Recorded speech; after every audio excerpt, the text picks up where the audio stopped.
नमस्कार दोस्तों। आज की वीडियो में हम बात करेंगे विकास और अभिवृद्धि के बारे में, अर्थात डेवलपमेंट और ग्रोथ। ये डायरेक्टली आपके एग्जाम में कई बार पूछा गया है कि विकास क्या है। अभी आपने इसके पहले पढ़ा बाल विकास की अवधारणा, और उसके बाद बाल विकास और अधिगम में संबंध भी पढ़ा। अब विकास और वृद्धि, इसमें क्या डिफरेंस है और दोनों का अर्थ क्या है, ये समझेंगे। है सरल।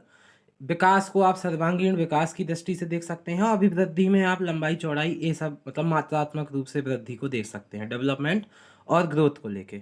अब जो परिभाषाएं हैं जो आगे लिखा हुआ है उसके माध्यम से समझते हैं। अभिवृद्धि शारीरिक अंगों में होने वाली वृद्धि है। अब सीधा सीधा है, जैसे जो ग्रोथ है आपकी वो शारीरिक अंगों में होने वाली वृद्धि है। उसके बाद जबकि मनुष्य में संपूर्ण विशेषताएं जैसे शारीरिक हो गई, मानसिक हो गई, संवेगात्मक हो गई, सामाजिक हो गई, सारे परिवर्तनों की श्रृंखला ही विकास को दर्शाती है। तो आप यहाँ पे समझ पाए होंगे कि अब इसके बाद क्या है, अभिवृद्धि। अब हम एक एक करके समझेंगे। आप समझ पाए होंगे कि जैसे डायरेक्टली जब शारीरिक अंगों में वृद्धि हो तो वो अभिवृद्धि है, और जब हर एक क्षेत्र में वृद्धि हो या उस विकास की श्रृंखला विकास को दर्शाती है। अब सबसे पहले यहाँ लिखा हुआ है अभिवृद्धि के बारे में। क्या है आखिर अभिवृद्धि, अर्थात ग्रोथ क्या है। अभिवृद्धि और वृद्धि एक ही चीज़ है, इसको ध्यान रखिएगा। इस शब्द का प्रयोग शरीर व उसके अंगों और यहाँ शायद गलत लिखा हुआ है, अंगों के भर और आकार में भार है, सॉरी भर नहीं होना चाहिए था, भार होना चाहिए था। तो अंगों के भार और आकार में वृद्धि के लिए किया जाता है। अब समझ पा रहे होंगे आप कि अंगों के भार और आकार में वृद्धि होती है। जैसे जब हम छोटे बच्चे होते हैं तो बच्चे की लंबाई बढ़ना, बच्चे का भार बढ़ना, तो इस वृद्धि को नापा और तौला जा सकता है। जैसे आप कितने लंबे हो गए, आप कितने भारी हो गए, तो आपका नापा और तौला जा सकता है। और आपको ये भी पता कि आपकी लंबाई है तो एक सीमित समय तक बढ़ती है, फिर रुक भी सकती है। तो अभिवृद्धि में आप याद रख सकते हैं कि ये रुक भी सकती है, एक जगह पे हमेशा नहीं बढ़ती। भार आपका बढ़ता रहेगा पर कोई एक पक्ष उसका रुक भी सकता है। जैसे लंबाई एक जैसी मतलब 20-25 साल तक बढ़ती है, बस उसके बाद फिर उतने ही रहते हैं लोग। अब इसके बाद है विकास के बारे में। तो विकास में ये है कि विकास का संबंध वृद्धि से अवश्य होता है। अब आपका जो वृद्धि हुई लंबाई में और भार में, ये है विकास, मतलब आप विकास इसके अंतर्गत ही आ जाता है, मतलब विकास के अंतर्गत वृद्धि आ जाएगी। पर जैसे यहाँ पे लिखा हुआ है, जैसे हड्डियों की लंबाई में वृद्धि तथा ये बढ़कर या विकसित होकर मजबूत व पुष्ट हो जाती हैं, विकास है। तो जो वृद्धि होती है लंबाई और चौड़ाई में हड्डियों के, पर वो जो पुष्ट हो रही, मजबूत हो रही, वो मजबूती या क्या है, विकास है। जो लंबाई में बढ़ना वो भी विकास है, क्योंकि वृद्धि को विकास के अंतर्गत ही या अंदर ही निहित है। विकास के अंदर ही निहित है कौन, वृद्धि। इसको भी आप समझ सकते हैं। विकास यहाँ पे जैसे कि लिखा भी हुआ है नोट के माध्यम से, विकास में अभिवृद्धि का भाव निहित है। इतना आपको समझ में आ गया होगा। इसके बाद है विकास। अब कई परिभाषाएं भी दी, जैसे कि सबसे इम्पोर्टेंट परिभाषा विकास को लेके स्किनर ने दी। अब इसको याद रखिएगा, विकास एक सतत एवं धीरे धीरे होने वाली प्रक्रिया है। कई बार आपने देखा होगा सी टेट हो गया, ऐसे एग्जाम्स में ये डायरेक्टली पूछे गए वो हैं क्वेश्चन कि ये परिभाषा किसने दी।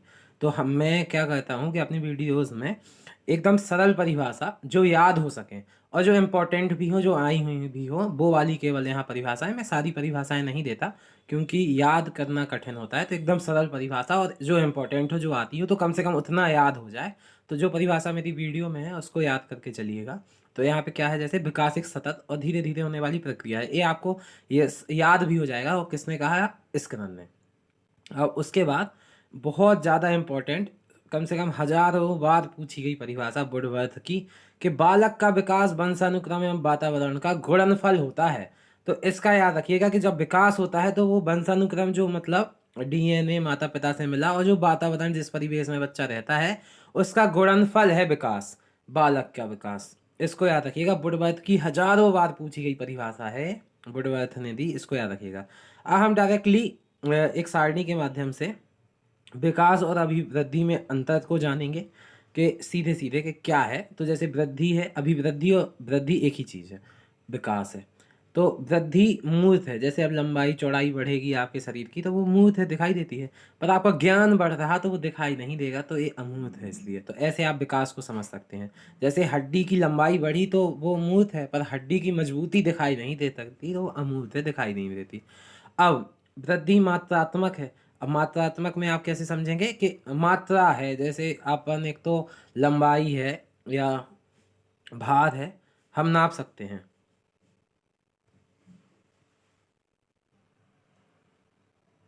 वृद्धि में डायरेक्टली देखी जा सकती है, नापा जा सकता है, लंबाई चौड़ाई कुछ भी।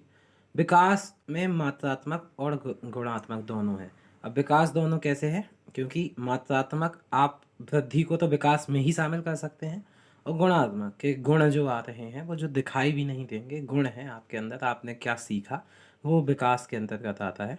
तो ए हो गया। अब यहाँ पे लिखा हुआ है वृद्धि दिशा निश्चित नहीं। अब जैसे ये नहीं होता कि सारे बच्चों की पहले लंबाई बढ़ेगी चौड़ाई बढ़ेगी, किसी का कुछ भी बढ़ सकता है। तो ऐसे दिशा निश्चित नहीं होती वृद्धि की। और विकास दिशा निश्चित है, क्योंकि बालक जब शैशवावस्था में है, फिर बाल्यावस्था में आता है, फिर ऐसे उसका किशोरावस्था में आता है, फिर प्रौढ़ावस्था में आता है। तो ये अवस्थाएं निश्चित हैं, विकास निश्चित है। माइंड का विकास जैसे 1 से 6 वर्ष की उम्र में लगभग 85% तक हो जाता है। तो ये निश्चित है, मतलब इसकी दिशा निश्चित है विकास की, कि यही होगा। किशोरावस्था में आने पर कई अंगों में बदलाव होते हैं, तो वो निश्चित हैं चीज़ें कुछ। वृद्धि आपकी वृद्धि में दिशा निश्चित नहीं होती, कभी कोई मोटा हो जाता, कोई पतला हो जाता है, इस टाइप से आप समझ सकते हैं। लंबा हो जाता, कोई छोटा हो सकता है, मतलब उसकी दिशा निश्चित नहीं है। उम्र मतलब किस उम्र में हो जाए ऐसा।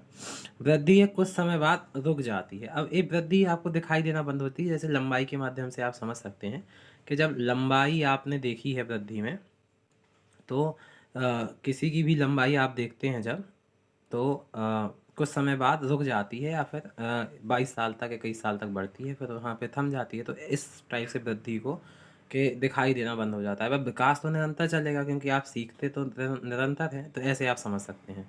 फिर वृद्धि है मापन संभव है, माप लेते हैं। और विकास मापन पूरी तरह संभव नहीं है, कुछ माध्यमों से मापन संभव है, क्योंकि जो वृद्धि में हम माप सकते थे वो विकास के अंतर्गत ही आता है, क्योंकि विकास में वृद्धि का भाव निहित होता है। ये आप समझ गए होंगे।